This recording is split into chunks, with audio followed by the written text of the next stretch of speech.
Assalamualaikum, very good morning to everyone.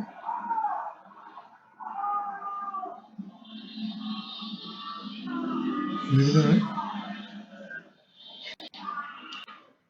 Boleh dengar? Boleh.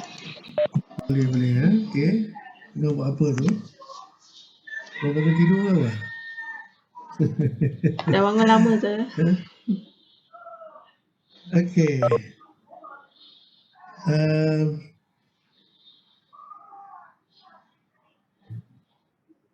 So, okay. Let me start with with our direction today. Kalau tuju untuk kita hari ni. Okay. First of all, we would like to continue chapter 2. We finish up chapter 2. Okay. And then after that, I will brief on comprehensive case 1 guideline, so that you will get a better picture how to prepare the case. And then I would like to inform you as well. We will continue chapter 3 in the next class, and then I will give you material.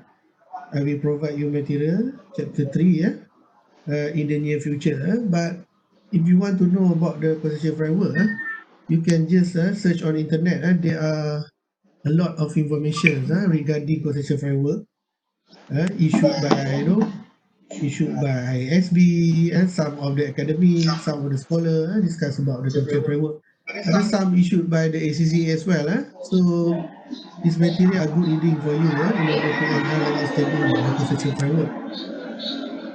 Okay, let make overview about the current issue in this country as well. Okay, recently it have been reported that Malindo Air will retrench another 2,000 plus employee to lay off another 2,000 plus employee.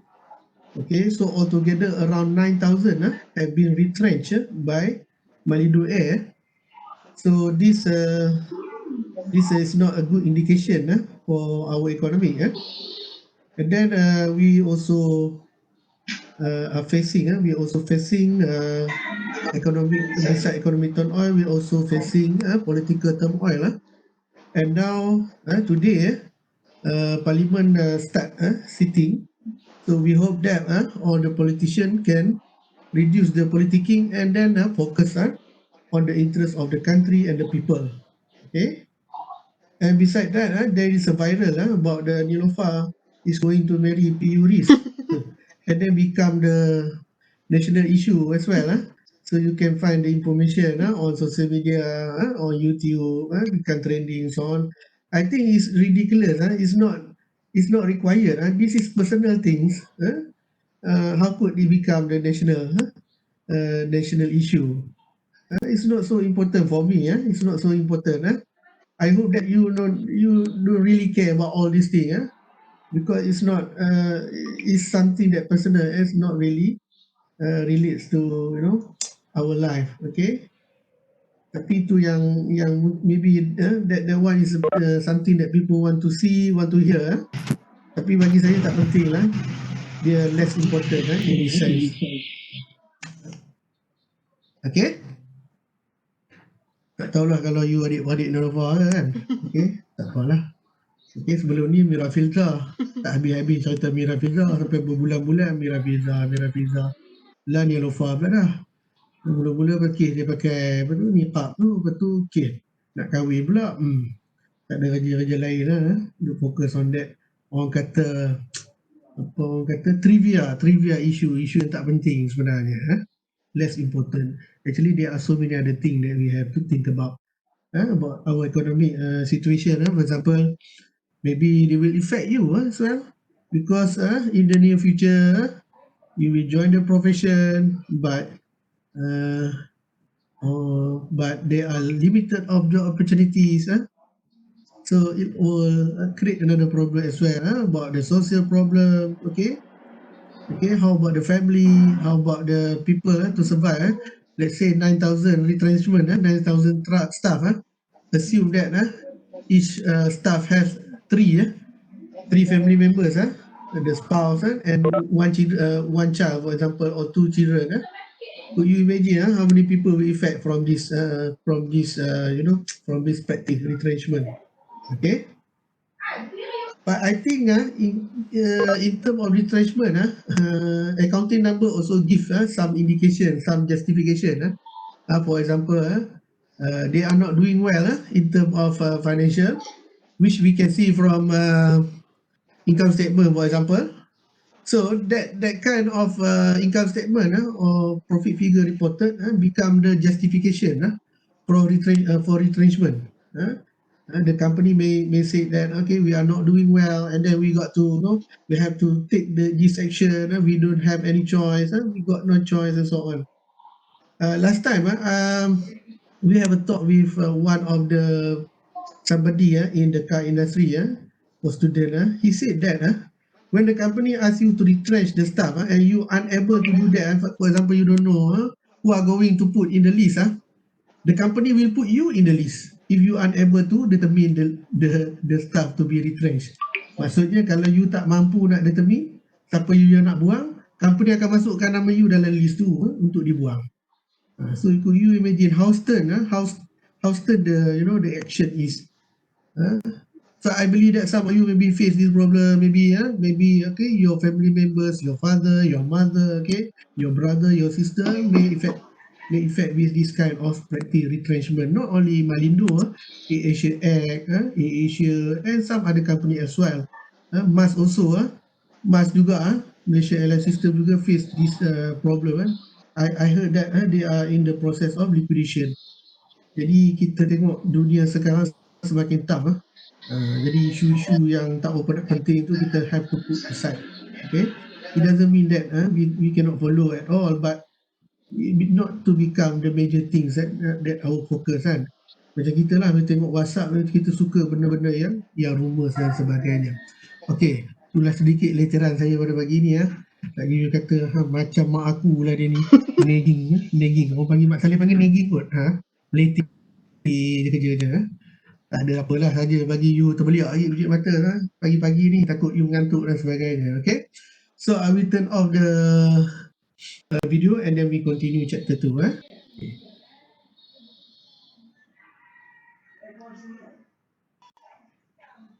Okay guys, okay, last time we end up our session to this slide about the ethical. So in this sense, I explained that we can relate ethical approach to accounting in terms of true and value financial statement, okay, about non-bias, about the justice, about the honesty in preparing the financial statement. Besides that, I also highlight about the code and ethic of accountants. For example, accountants have to be independent, independent in fact and independence in appearance, in order to gain the people confidence toward the accountant and the profession. If they're not, if they're not, if they're not independent, so how could we gain all this confidence? Okay, especially when throughout the world, many accounting scandal took place. Okay, and tarnish the accounting profession image. Okay, so let's go to the next. Okay, we have sociological. Okay, sociological or social. Okay, something to do with the social. So I think at least to these two lah. Surrounding community and also environment. At least lah, when we talk about the social, including the economy as well. But economy normally we relate to other approach, but in terms of social, normally we relate to the community and also the environment. Okay, in this sense, we can say that so we need to be able accountant for business entity able to account or to record business entity activity that affect the social environment.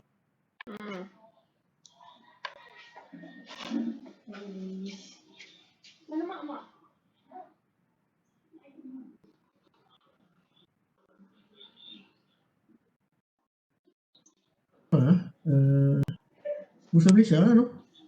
Okay, you can go to Bursa Malaysia and then you can download annual report, public listed company annual report. You will find that there is section that explain about the CSR activities of a company. Okay, how the company preserve the environment, how the company spend money to help the needy, to help the poor, to help the poorer.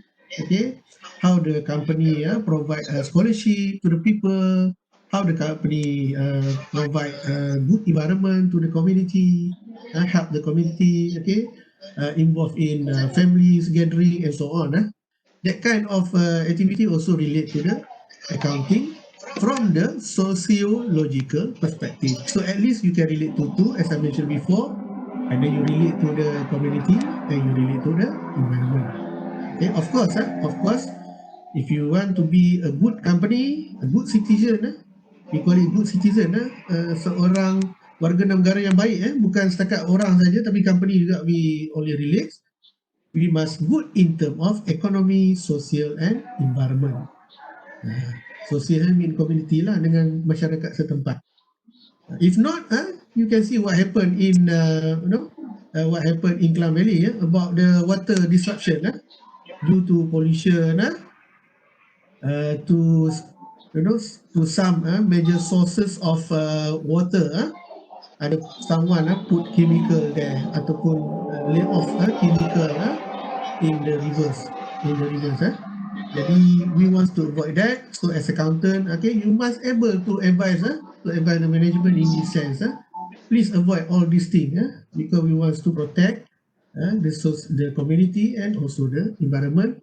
Beside, in the same time, we want to perform well in terms of economy. Means that you are good in terms of financial perspective. High, let's say high net profit, okay, good higher asset, good working capital, and so on. And then let's go to the next economic approach. So we can also develop accounting theory or explain the accounting practice. Okay, so as I mentioned before, theory and practice, accounting theory and practice the same thing because we need theory to explain the practice. Practice happen, and then we need a theory to explain it. Okay, so we can explain and then we can develop the theory that explain the practice from economic perspective.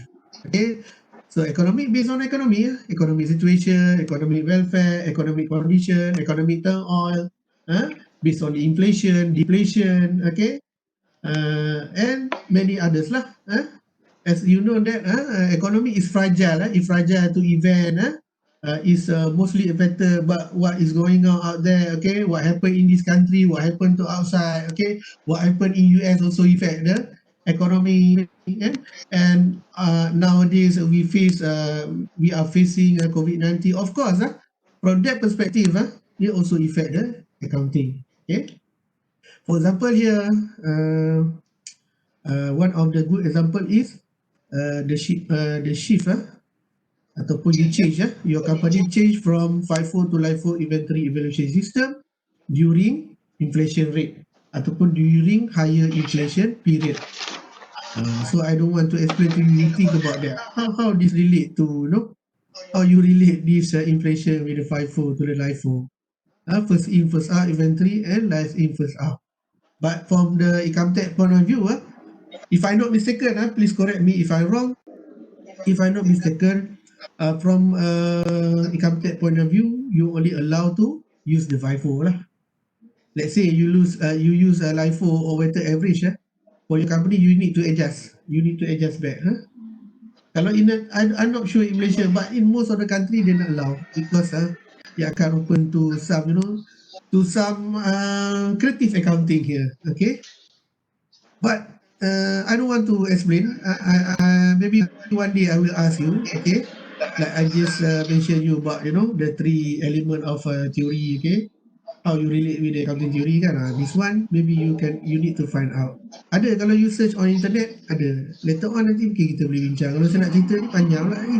Okay, tapi dia ada kesan bila you pilih FIFO to LIFO, dia akan ada kesan tu you punya income during inflation. Maksudnya as accountant you need to know as well during the economic turmoil what the accountant policy that you got to choose. Okay, For example now, okay, economic turmoil. So there's a possibility your punya net income akan reduce kan? Akan shrink, akan menurun. Okay? Maybe due to that, as a counter, you might suggest to to your management, okay, to to stretch the depreciation period. For example, your depreciation policy said that for car you can choose between 3 to 5, between 3 to 5 years to depreciate a car ataupun vehicle for your company. So in this sense, you might suggest to management that to choose 5 years, okay? Because when you choose 5 years, okay, or kita kata or other factor constant, okay, if you choose 5 years, that means that your depreciation expense per year will be reduced, okay, when you choose 3 years. So reduction in depreciation expense akan reduce your total amount of expenses, and in other words, it will increase your net income, okay, something like that, okay. But FIFO ni dia complex sikit, FIFO to LIFO. You try to find out the answer. Later on we discuss. Okay. So after when we discuss approach 1 to approach 10, emerge another approach. We call it elective approach or combination of approach. Okay. So this already you reply when you prepare the mini case when I ask you about the mix of approach to explain the accounting. So this is true as we discussed so far. For example, when we talk about accounting, you can view the accounting from sociological. When we talk about true and fair view, we can relate to ethical approach. When we talk about the implementation of certain policy, we can relate to the normative. Okay, and then we want to relate to, if we think if we just based on the logic, we can relate to the semantic, to the syntactic. If we try to relate with the real world, and then the theory has content of semantic and so on. So accounting profession can be developed, the theory of accounting to explain the accounting practice can be developed by from various perspective or various theory. Okay, in other words, a combination of theory. Maknanya one subject here, accounting, or one fundamental accounting. Depends on you lah, how you are going to explain. You want to go to explain from economy, from sociological, depends on you. Or you want to combine, okay? You want to combine, become the new theory and so on. I don't know. For example, nowadays when people talk about COVID-19, people try to relate this COVID-19 with the conspiracy theory. That is a new perspective of explaining COVID-19. For example, people argue that based on that theory, people argue that this virus is created by those who are going to prepare or to offer the antidote, to offer the vaccine. It's like the computer virus. The one that make the computer virus actually the one that offer you the antivirus. Itu sebenarnya. Memang dia orang macam tu. Dia orang yang create virus, dia orang yang buat create antidote. Why? Because of business. Because business point of view. Jadi dia ada konspirasi. Maybe this conspiracy among the top leadership of the country, among some of the top company. Okay. Nowadays as you realize that our Prime Minister announced that the government had to put some amount of money, if I'm not mistaken, around 40 USD per vaccine. So we have to put that some amount of money in order to get it's like a pre-order for the vaccine. Could you imagine how rich the company that will offer the vaccine? So this is business. This is the business point of view and conspiracy theory point of view. And then according to the literature, this combination of approach also has given rise or leads to the new other approach like regulatory, behaviorism, and positivism. Actually, as I mentioned before, I not really agree with one because this already, apply practice to explain accounting practice before this a long time ago when we discuss about, for example, the golden age of positivism during 17, during 80s and so on, or early 2000. Okay, regulatory approach. This has been claimed as a new approach.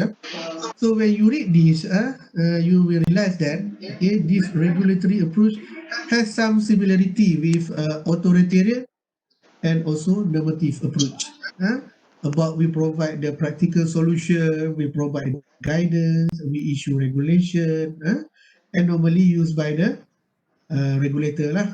In Malaysia, when it comes to regulator, maybe we relate to MIA, for example, we relate to the MASB, Malaysia Accounting Standard Board. And then one important highlight in this regulatory theory about the accounting standard that dominate accountants' works. So that is true.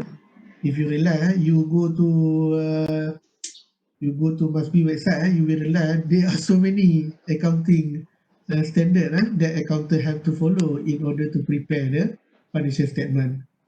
So, okay, so many argue that this have been, can create tension to accountant, can create accounting standard overload towards the accountant. Some of the standard you have to read together. Ada 2 or 3 standard you have to read together. Dia cross check. Dia katalah you open up leasing standard. Some of the paragraph said that okay, in order to apply this paragraph, you have to read PPE standard and also goodwill standard, for example. So many things you got to refer. So all this create the problem as well to the accountant. I mean, in terms of pressure, okay, in terms of application, when there are so many things to follow, sometimes they create pressure to you. Okay. And then behaviorism.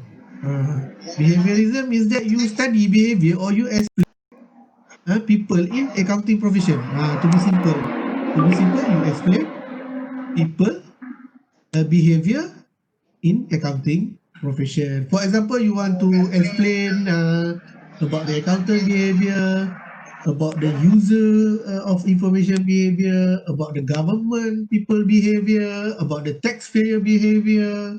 Who else? Or you want to study, or you want to explain about the accounting student behavior. It is considered as behaviorism as well.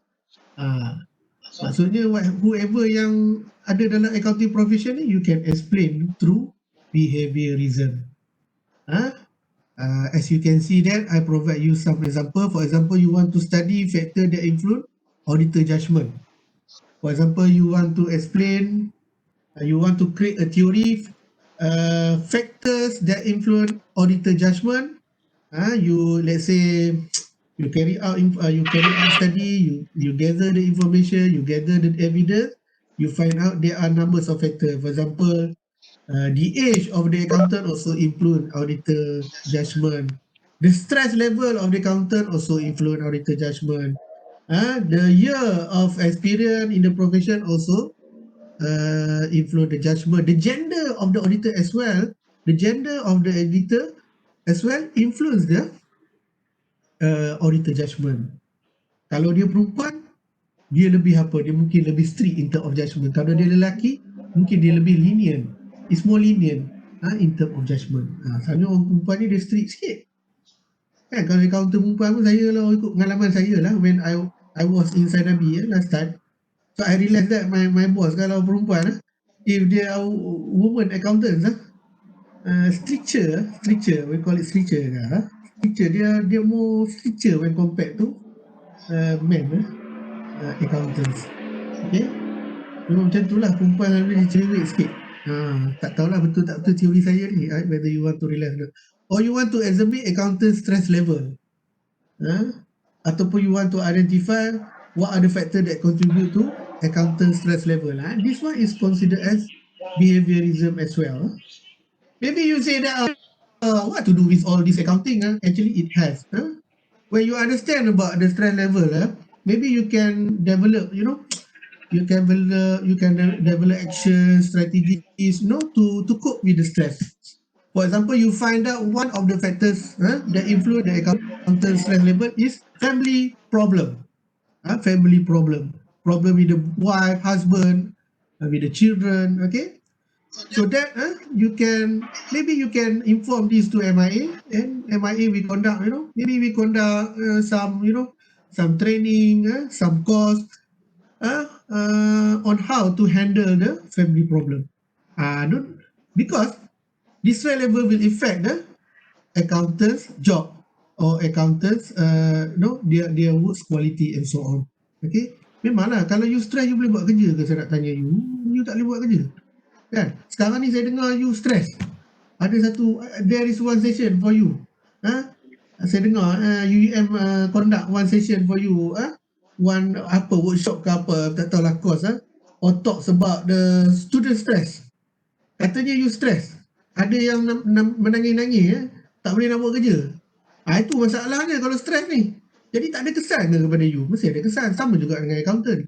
If they are stressed, and then how could they perform well in their job? You tengoklah orang kalau ada masalah family lah contohnya, dia tak boleh nak buat kerja pun.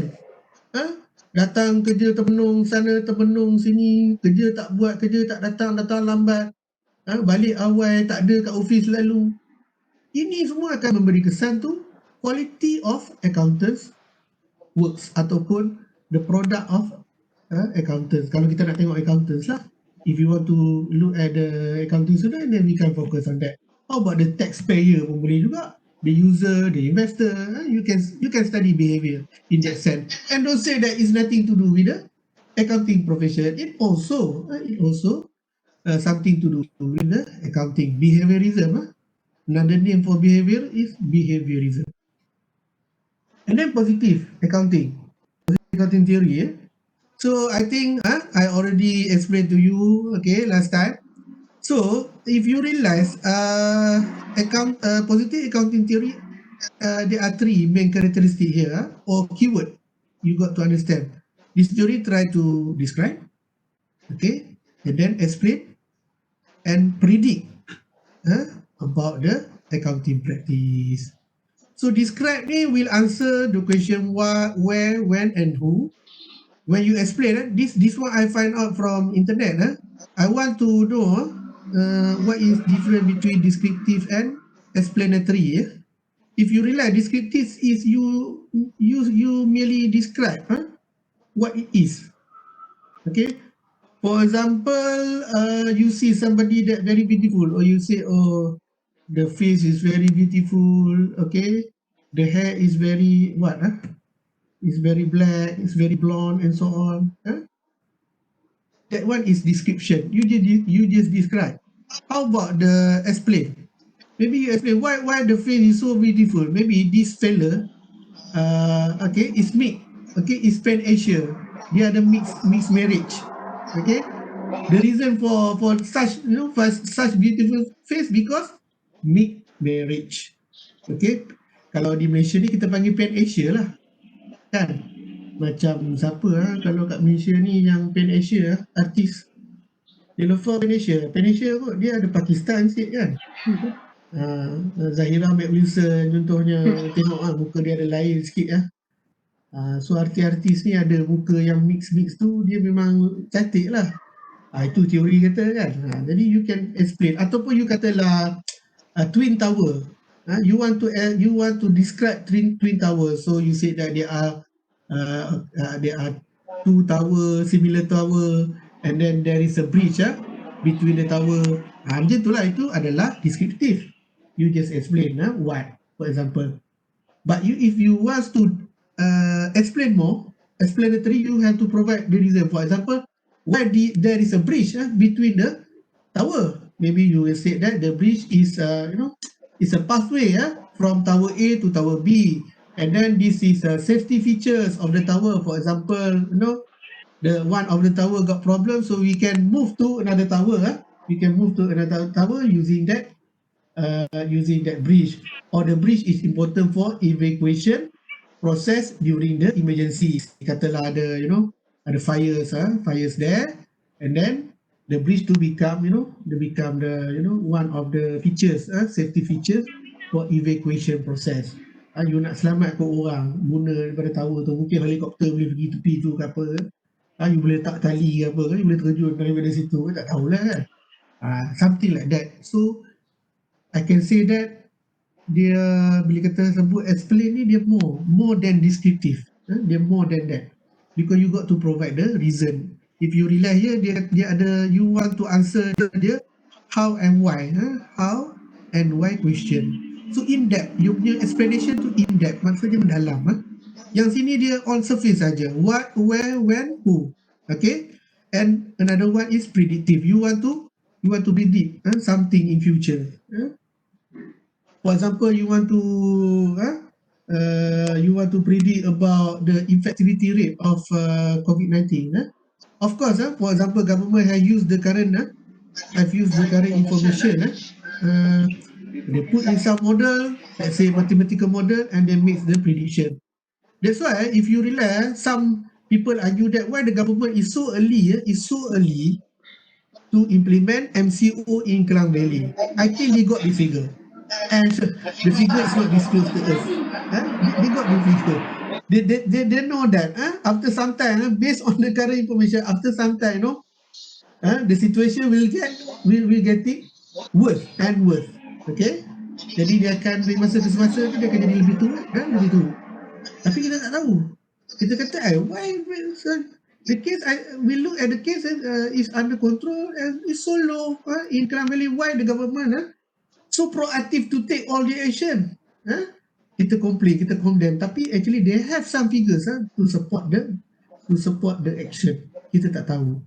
Tapi kalau kita tengok lately ni, memang that prediction become true. You can see from the new cases. I think for the last 2 weeks, we can see that more than 500, 600 new cases every day. Every day we can see. Especially in the Klang Valley, Selangor, Putrajaya, and also Kuala Lumpur. It's getting worse. But in Kedah, Alhamdulillah, we managed to control it. And I heard that some of you applied to go back to campus. I think, if I'm not mistaken, around 500 something students are allowed to go back to the campus. I don't know how the procedure. Maybe you are not comfortable in your town. It's not conducive for learning. Okay, so normally when we talk about positive theory, we compare and contrast with the normative. So negative is prescriptive, while positive is descriptive, explanatory, and predictive. Okay, prescriptive, what to do, what should be done, and so on.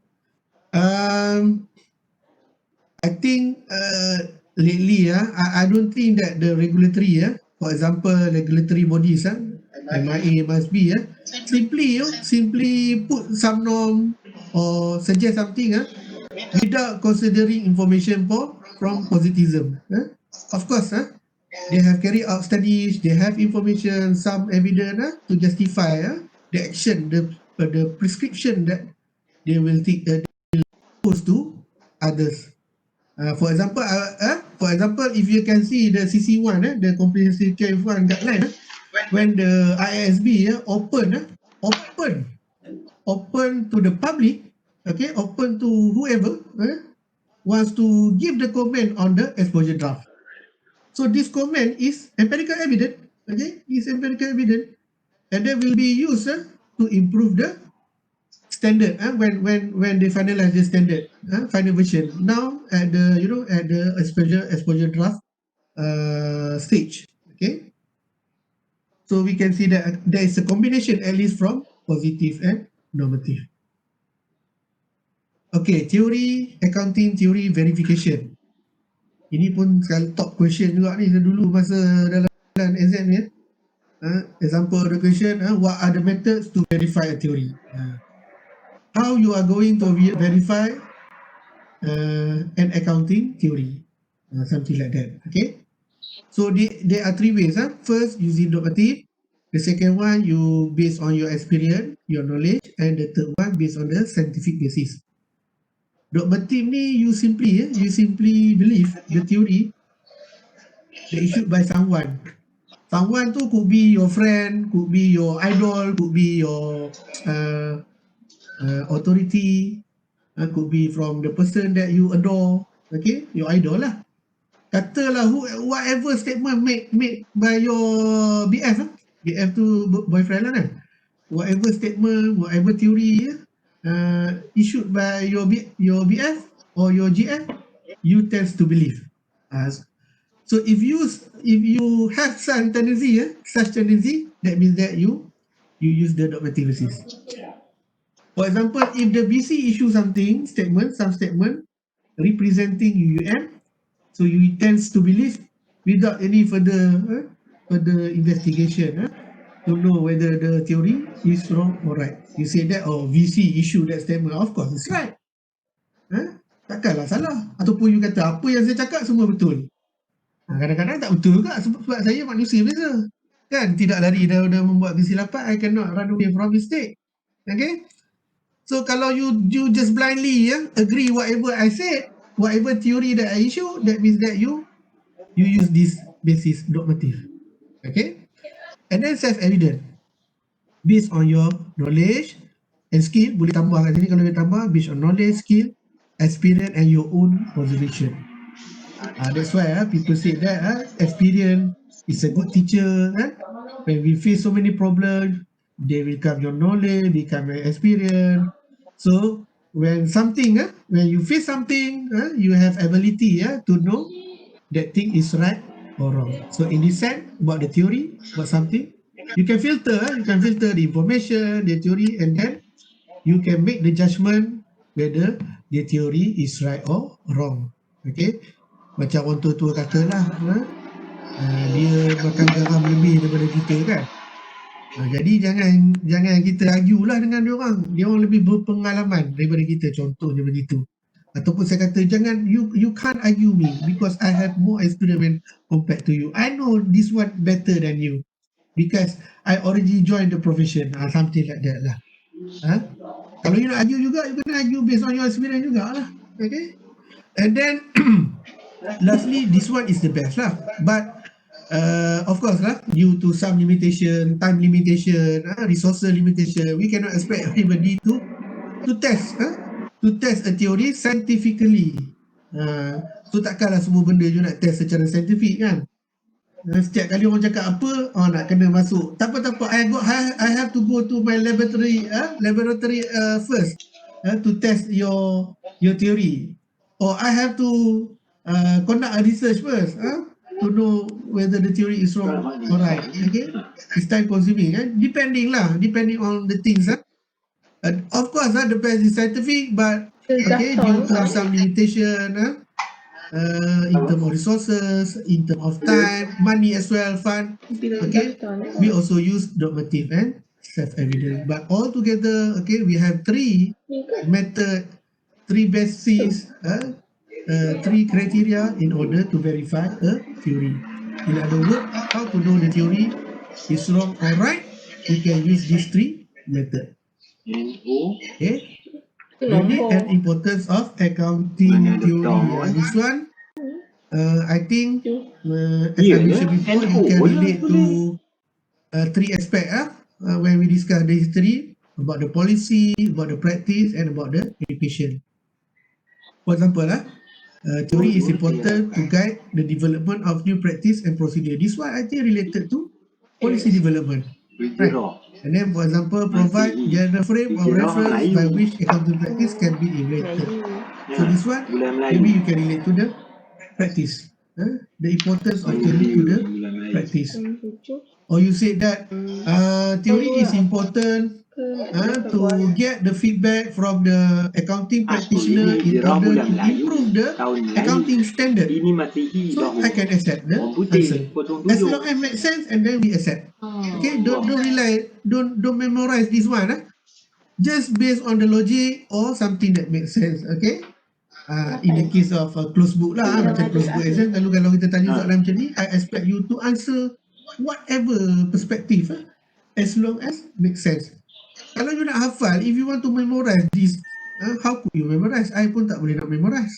Okay, but we think logically. okay, and make sense, okay. Ataupun you kata theory is important to educate and train the future accountant so that they can prepare themselves before they join the profession. Or you kata theory is important to equip the accountant and the future accountant with the latest information, with the latest technology, so that they can perform well in this new age of economy. Boleh juga. Tak salah pun kan kalau you cakap macam tu. Jadi tak payah you nak mengapai, nak memorize semua ni satu-satu, buat pening kepala je. Macam mana you nak memorize? Okay? Nak memorize, nak satu-satu pula nak mengapa to provide a basis for prediction, explanation, itu susah lah. Okay? And then accounting theory and policy making ni tak ada apa, ni pun ni simple thing saja to shows that bila you wants to make a policy, the at least two parties involved and it's a due process as well. Sekarang satu empat dua kan. This based on the on the literature, they said that of course there are so many other party, but these are two main group. There are two group to determine the accounting policy. First, government and information. Okay. Government employ or utilize the legislative process. As I mentioned just now about the parliament sitting, parliament conference, persidangan parlimen tu yang sekarang ni ada dekat tu bangunan parlimen tu kat KL tu, dekat kat mana? Parlimen kat mana? Jalan parlimen, jalan duta apa tu? Kat parlimen, area parlimen in KL Okay, now they have sitting to approve the budget, for example. Okay, tak tahulah budget ni nak approve ke tak, saya tak tahu. I also worry about that.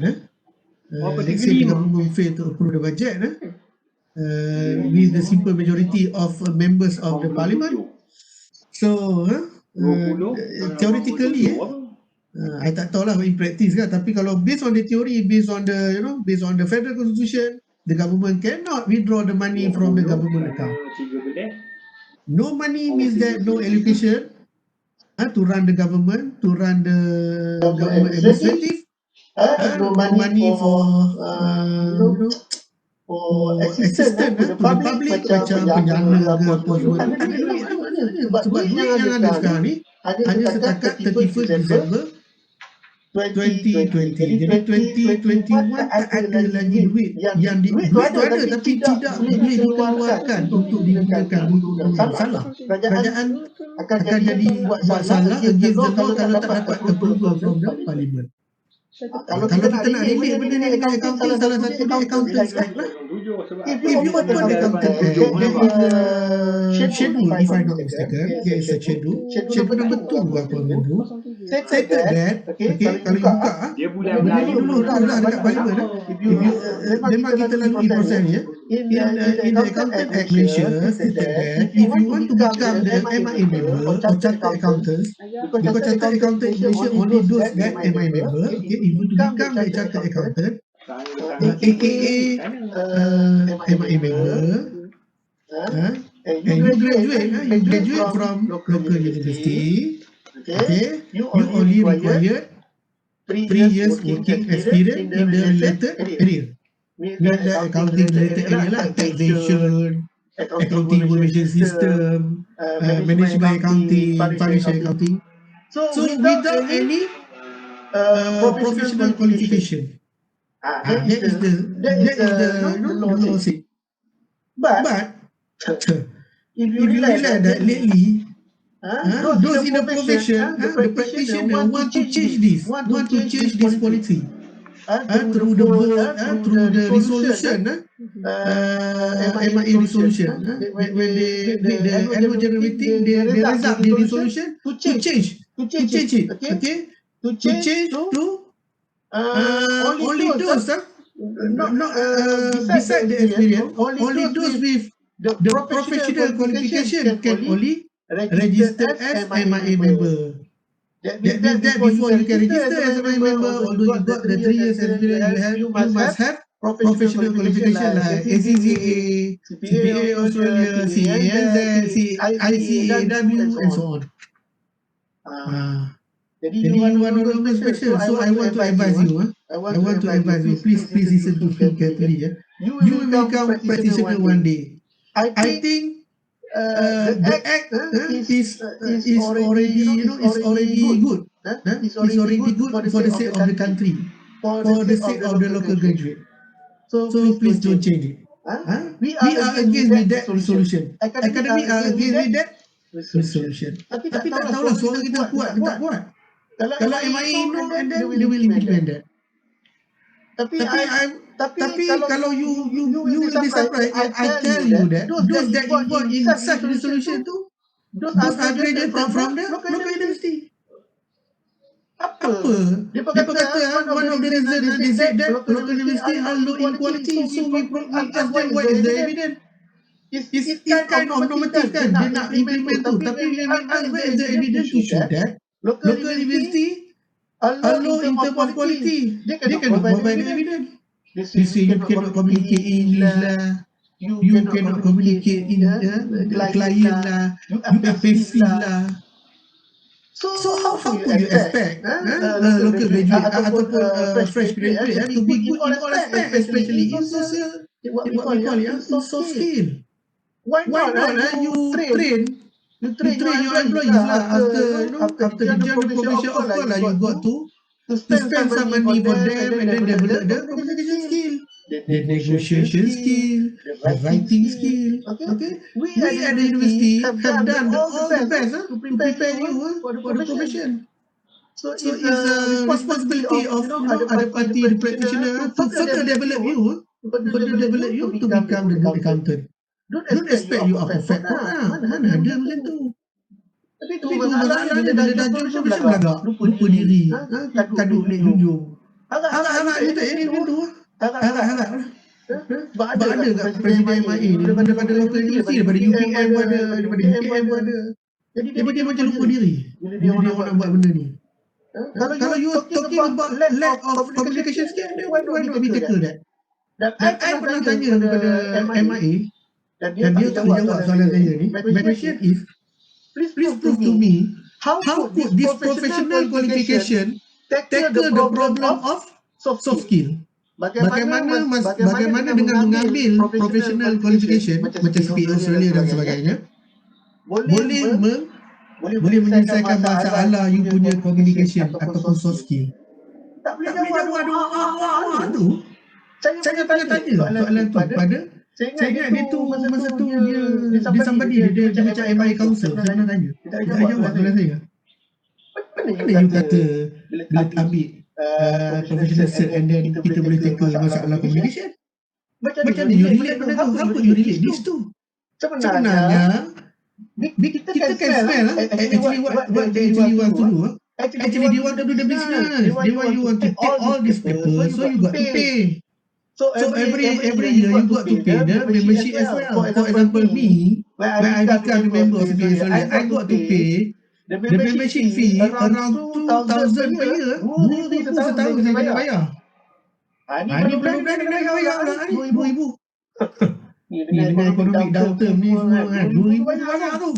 2,000 dah macam-macam ni boleh buat sekarang ni. Jadi 2,000 dengan anak nak masuk sekolah lagi, saya nak kena bayar lagi benda tu. Jadi lah. Nak handle kita punya wife lagi kan. Wife lagi kan, plural, wife. Wife 1, wife 2, wife 3 sampai wife 4 lagi. Banyak belanja tu. Tak ada saya ada seorang ni kan. Okey. Dia faham tu panjang pula cerita ni. Okay. Lastly about the structures of accounting theory. Saya pun tak tahulah kod ada find out any other information about the structure. When I found when MIA include the structure of accounting theory in our syllabus part 5, I found that actually they are talking about EAP, the structure of accounting. Okay. Benda EAP sebenarnya kalau you lihat this one this file element actually the GAP, generally accepted accounting principle.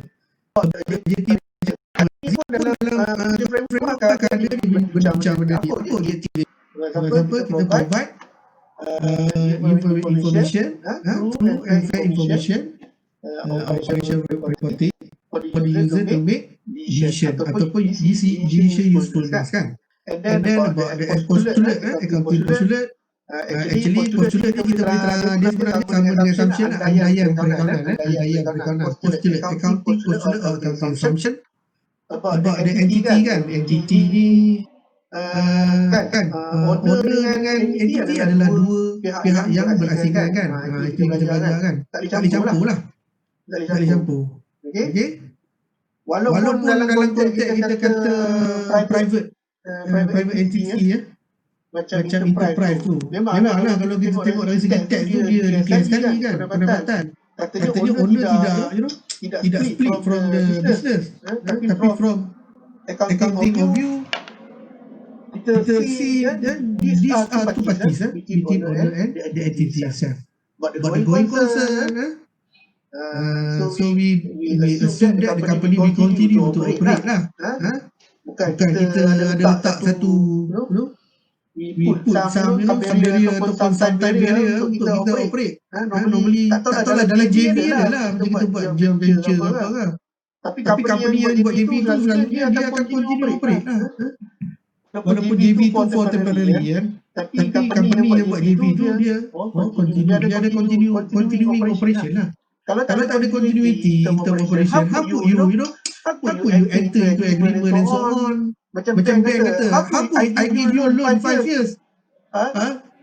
You only operate 1 year kan? You already stated in your memorandum article of the company that you only operate 1 year. Tak ada macam tu kan? Tak mention pun. Jadi kalau company kalau bank give you 5 years loan, dia assume that you akan continue more than that lah. Dan kita pun kalau boleh lah kan, kalau kita ambil logik lah. Kalau kita buat bisnes kan kita nak berhenti setakat tu je kan. Kita mesti nak continue. Dan kita akan maintain kita punya going concern tu. And then about the unit of measurement, kita give number to the element of financial statement macam asset dan sebagainya. And then noting period, 12 month, and then this accounting equation, about the accounting principle, cost principle, okay? Macam mana kita nak kira cost of goods sold, how could we calculate the product costing, semua dekat sini kan? And then revenue and expenditure matching principle, kan? Sekarang ni kita nak match kan? Revenue kita kena match dengan expenditure kan? Expenditure kita tu kena match with the revenue. Same goes to revenue, kita kena match dengan expenditure. Because bila kita generate revenue, when we want to generate revenue, of course there is expenses, expenses in order to generate the revenue. Macam you nak dapatkan hasil mesti you kena belanja kan. Ada ke orang yang dapat hasil tiba-tiba tak ada belanja apa pun? Mungkin ada lah kot orang bagi derma dan sebagainya, tapi itu bukan operation kan. Yang operation ni buat business lah, buat business activity lah. You nak generate income, you kena spend something lah. Kan? Jadi expenditure tu you try to match with your revenue. Itulah matching principle. About the objectivity, yang ni free from bias, macam fair view tadi kan. And then the consistency. Maksudnya tak adalah you ubah polisi you sesuka hati kan. Tahun ni macam ni, tahun depan macam satu macam ni, sekejap FIFO, sekejap FIFO. You keep changing your accounting policy, cannot, because that can reduce comparability, okay? And then you disclose all the relevant information and the concept of conservatism. You heard kan this one kan, kalau asset and revenue kita tend to get to take the lower value. Liability and expenditure we tend to get the higher value. Sebab kita konservatif. Macam orang tanya you lah, how long it takes from UEM to your hometown? Katalah in the perfect condition, you kata lebih kurang 6 jam lah. Kita kata 6 jam. It's a perfect. Without taking other factor into consideration, maybe ada traffic jam dan sebagainya, itu ideal situation. You selalu tak akan kata 6 jam. Bila orang tanya dia tu, you akan cakap mungkin dalam 7-8 jam kot. Sebab dia akan bagi some tolerance untuk you punya times tu, due to unexpected event dan sebagainya. Macam tu juga accounting, dia kita konservatif sedikit. Pasal Pasal tu kalau you rasa you ni kurang suka ambil risk tu betul lah. Kita ni accountant ni saya tengok simpati behavior bila kita sebut behaviorism tadi. Accountant punya behavior one of the accountant punya behavior adalah risk avoidance. Dia tak apa risk taker sangat accountant tu. Kalau you purely accountant lah. Tapi kalau you a businessman, dia selalunya risk taker. Dia optimistic sikit. Kalau you tengok businessman dia sembang dia cantik. Oh ini boleh buat duit, ini boleh maju, ini kita boleh buka sana, buka ini kan. Dia kira nak maju je. Tapi as accountant kita ada konservatif. So dia akan jadi balance lah. Kita for example you CEO tu is a businessman. Dia sangat pessimistic kita kata. Dia pesimis. Dia sangat optimistic about the business prospect. Nak labur sana, nak labur sini, okay? But as accountant, you ada conservative, maybe you can advise to the management about the risk that the company have to take and so on. Maybe you kena bagi judgement lah kan. Adakah benefit tu melebihi daripada risk yang kita kena ambil dan sebagainya. Lebih kurang itulah. Dan materiality, yang ni belajar lah. Nak cerita panjang lagi tadi. Materiality ni something yang selalunya kita tengok pada mana kan. Tapi nature pun we have to refer to juga. Contohnya kita find out that ada misstatement katalah RM1 misstatement. Kita ada dalam kita punya financial report ada misstatement ada tersilap data sebanyak RM1 misstatement RM2. Okay, in term of materiality, in term of amount kita kata tak material. Okay, it's not material. But we cannot jump to the conclusion yet. We have to look at the nature. Why this misstatement happen? For example, this statement occurs due to dishonesty among employees.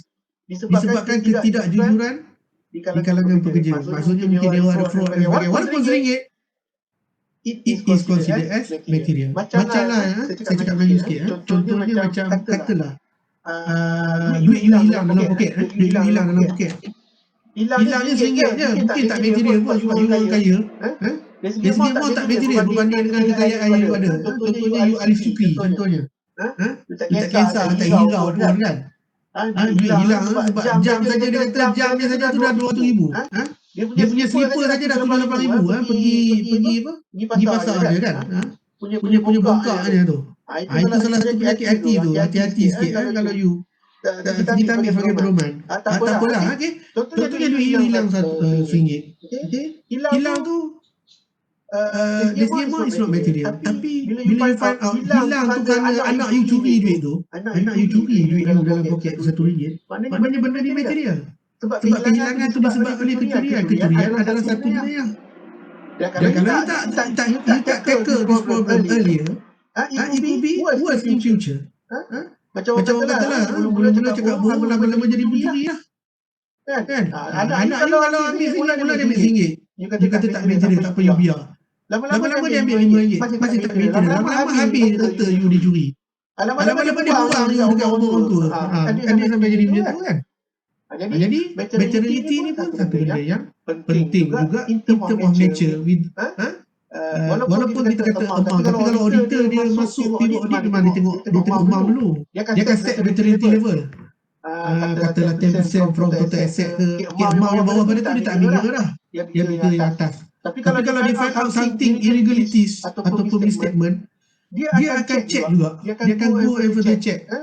Benda yang kecil-kecil ni could ada something wrong somewhere. Jadi kalau you dah jadi auditor pun you kena you have some such behavior macam professional skepticism contohnya dan sebagainya lah. And then accounting technique dia macam lah. Okay. Macam depreciation method ke, inventory method ke.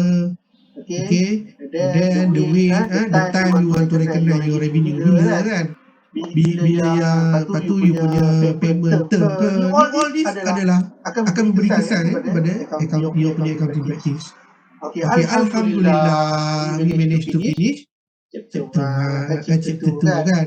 Okay, so dah almost 1 hour kesian dekat you, nanti you stress lagi ni habis pula data you. Okay, saya akan pergi kepada guideline. Saya akan pergi kepada guideline. Okay. Jika you ada question nanti you post dalam WhatsApp ataupun saya akan respon next class ke, sebab kita nak jimat waktu. Okay, saya believe that you have gone through at glance this comprehensive case 1. Okay, what you have to do is you have to comment the exposure draft issued by ISB. Okay, so according to ISB, it allow parties, all parties to comment by 31st December. Okay, ini yang real punya lah, tapi saya suruh you submit earlier lah. Okay, you can go to website to get the draft, or you can see the attachment. Saya dah download for you. Okay, saya tunjuk lah sikit apa dia exposure draft tu. Okay, what you have to do is, first you got to prepare a report regarding the regarding the exposure draft. So in the report, first you ada introduction part. Introduction part you cerita lah, you just tell a little bit descriptive lah ni, you cerita a little bit about the exposure draft. Exposure draft ni tentang apa, siapa yang issue, siapa dia punya scope dia, okay, bila dijangka nak di apply ke, become efektif ke. Serba sedikit lah, apa-apa lah yang nak ceritakan. Macam orang tanya, ceritakan tentang diri anda. Lebih kurang tu lah, saya ni, nama saya sekian, umur saya macam ni, rambut saya perang, kulit saya kuning lansat, kecantikan saya ni setara dengan Niloufar, contoh lah. Contoh yang mahu. Jadi something like that, you explain about the exposure draft a little bit lah. Some basic information about the exposure draft, and then you make the comment on the exposure draft based on the question on page 17 and between 70 to 24. Saya tunjuk soalan-soalan dia, dan you kena pilih 3 soalan minimum. Mula-mula saya fikir nak suruh you respond to all the question, ada 14 soalan, tapi jangan tanya kelas lain. Please don't ask other class. Okay, mungkin dia ada sedikit berbeza dengan guideline yang saya buat ni, sebab guideline ni saya dah modify. Mungkin dia orang kena reply to all the question. Kalau you nak, saya boleh bagi. Tapi saya ni tak adalah sampai berhati teruk sangat. Saya nak just you feel some, you feel some kata feeling lah, you feel some feeling untuk contribute to the development of accounting profession. Bukan saya nak apa kata nak menyusahkan you. That's why saya suruh ambil 3 soalan. 3 soalan ni you pilih lah. You can choose. I give you freedom untuk choose any 3 question on the exposure draft untuk you respond. Itu pula pada you. Sama pun tak apa. Maksudnya ada mungkin satu grup ni dipilih satu soalan 1, 5 dengan 12. Soalan dia ambil 5, 6 dengan 7. Itu pula pada you. Soalan mana you nak pilih. Okay, so I give you freedom to choose any minimum 3 question to respond. Kalau you nak pilih lebih, silakan. Saya tidak ada apa-apa halangan. But I only give you 3. Mula-mula saya nak bagi 5, tapi saya tengok soalan macam panjang, saya bagi 3 lah, takut lah. Kesian kat you lah, kat you menangis pula. Okay, and then the conclusion. Buatlah sedikit conclusion based on the comment that you give on the selected question. And then give some reference lah, where you get the answer kan. Bagilah reference sikit untuk you got to see you give the comment with all kata academic values. Okay, ada practical value, academic value, bukannya blind je comment. Okay, so the report should not exceed 50 pages. I think maybe around 10 pun dah cukup kot. And then font time New Roman 12 double spacing. Ini satu lagi you kena buat. Beside the report, you also have to prepare the short video regarding your finding ni. Regarding your ni lah, explain lah about you punya finding of the case. Yang question that you reply tu. Okay, a short video maximum 10 minit. Janganlah banyak-banyak, 5 minit, 6 minit pun dah cukup. Ini kadang-kadang sampai setengah jam. Video orang suruh buat pendek-pendek je lah. Tak payah panjang-panjang. Buat apa nak panjang-panjang? Straight to the point, make it interesting, okay, fruitful, and then what we call with some creativity and so on lah. Using your own voice. Ini satu lagi. Dulu ada student guna suara apa, floaton lah apa semua tu kan. Suara yang orang yang standard tu kan. Bagi saya, please, saya nak you guna suara you sendiri. Please use your own voice. Sebab saya worry nanti bila auditor datang check nanti, MIA datang check ke, dia kata kenapa you bagi markah presentation sedangkan student langsung tak present pun, guna suara orang je. Jadi susah pula saya nak menjawab. Jadi you use your own voice, and then you might ask whether you should appear on your presentation, depend on you. Kalau you nak appear muka you dalam situ, and then go on. If you don't want, it's okay also for me. But the most important thing, you use your own voice. Gunalah suara sendiri. Suara you yang serak-serak basah tu ke kan? Yang lemah gemalai, yang puluh berindu tu, semua tu boleh guna. Okay? And then, if you realize, the total mark for this CC1 is 25 mark. It's a big portion to your credit mark. 25 mark is 50% of your credit mark. Total 50% of your credit mark. So presentation, the video we contribute to your credit mark 50%, and the report of the comment is 10% or 10 mark lah. Okay. And then I will use this rubric in order to evaluate your report and presentation. And you should submit both report and video according to your group number. Let's say your group number is if I'm not mistaken, there are 7 group in your class. So use that number. Kalau you group 1 and then you label your report CC1 group 1. Presentation CC1 group 1. Jadi saya senang lah nak track you presentation yang mana, report yang mana. Lagi saya tercari-cari pula report yang mana satu, nak kena buka pula satu-satu. Lagi hampa tak masuk nama matrik, tak ada nama, tak ada dalam presentation tu. So I don't know which group refer to which report. Okay, hopefully you akan buat proper punya nama. Tak payah ada apa pun nama ni, just buat macam report tu comprehensive case 1 report group 1, presentation comprehensive case 1 group 1, macam tu je. Kalau group 2 group 2. Okay, jadi saya boleh match between your report and also your presentation, and then you submit. Okay, you submit to UUMOL on or before 14 December 2020. That means that around 1.5 month from now, lebih kurang macam tu lah, lebih kurang 1 bulan setengah daripada sekarang. Okay, I hope the time is good enough for you to prepare. So in between tu nanti ada lagi satu mini case. Okay, akan ada satu lagi mini case, dan akan ada satu lagi mungkin quiz lah. Tapi quiz pun take home quiz lah. Saya akan bagi satu quiz lah contohnya untuk lengkapkan you punya credit mark. So don't worry, saya bagi kerja pun pandang-pandang patut saja. Orang kata reasonable saja dia punya burden daripada ni. Okay, dan saya nak pesan sekali lagi, jangan compare and contrast this guideline dengan kelas lain. Kelas lain kalau tak silap saya, sebab asalnya guideline ni kita buat, kita nak you respond to all the question. Ada 14 soalan dalam draft tu. Bila saya tengok, saya rasa tak patutlah saya bagi sampai 14 soalan. Nanti akan ambil terlalu banyak masa untuk menjawab. Jadi saya bagi kelonggaran kepada you untuk memilih kekurang-kurangnya 3. Kata you nak buat 5, pulang pada you. Nak buat 10, pulang. Tu nak jawab semua, lantak you lah. Okay, it's up to you, but minimum 3 question. Okay, saya tunjuk sedikit soalan-soalan dia. Okay, wait mana dia? Mana pula ni?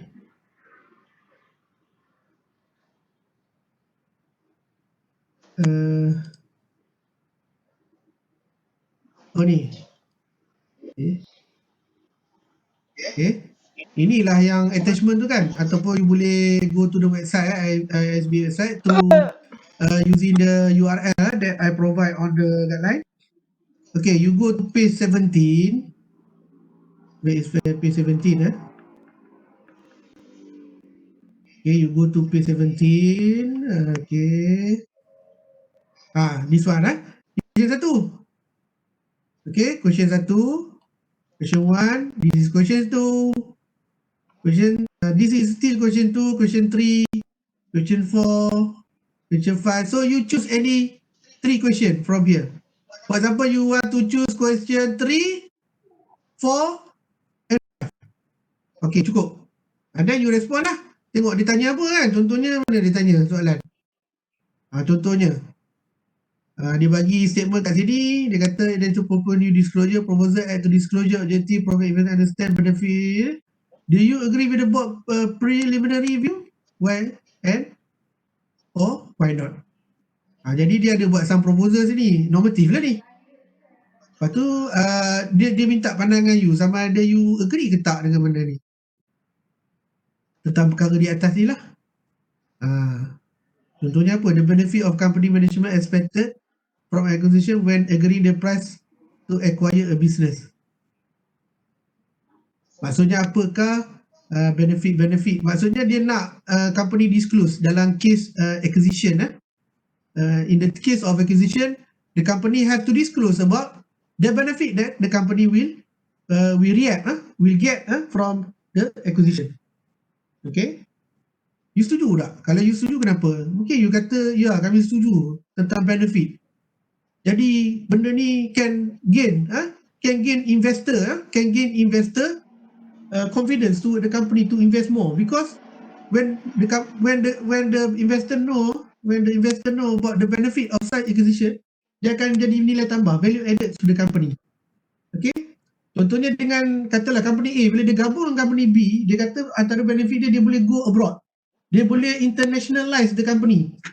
Bila internationalize means that the apa orang kata, the market tu become broader. Bukan limited macam Proton. Proton ni kadang-kadang jadi jago kampung kan, kalau you tengok sekarang ni. Duduk sibuk dengan M50 lah apa semua tu. Tapi dekat luar boleh jual ke? Dekat Indonesia boleh jual ke? Dekat Thailand boleh jual ke? Itu persoalannya. Takkan nak cari jago kampung ke?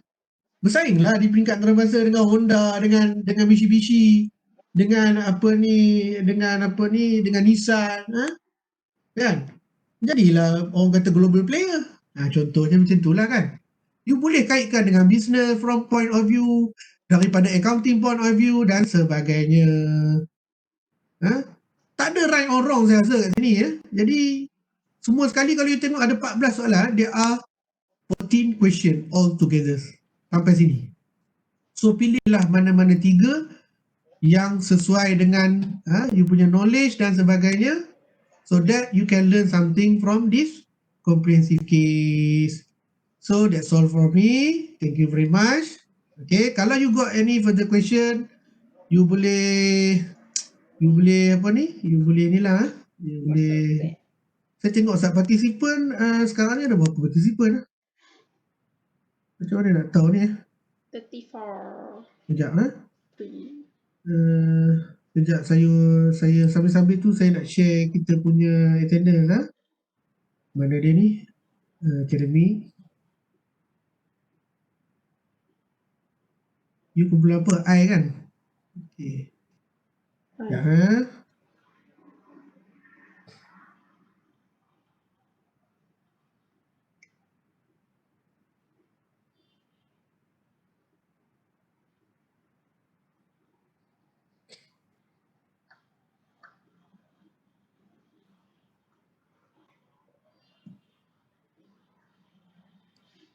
Okay, kejap saya akan share ni.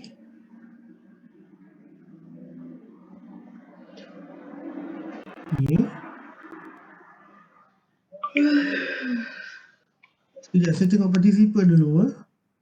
Partisipan 34, maksudnya ada seorang. Mungkin ada yang terkeluar tadi kot. Ada kawan you ada WhatsApp saya ni. Okay.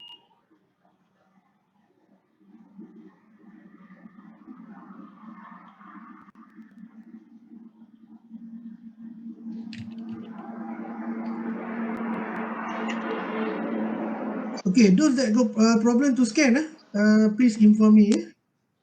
So I will add your attendance manually. So that's all for me. Thank you very much to everybody. Okay. So hopefully we will meet again in the next class by discussing chapter 3 constitutional framework. Thank you, sir.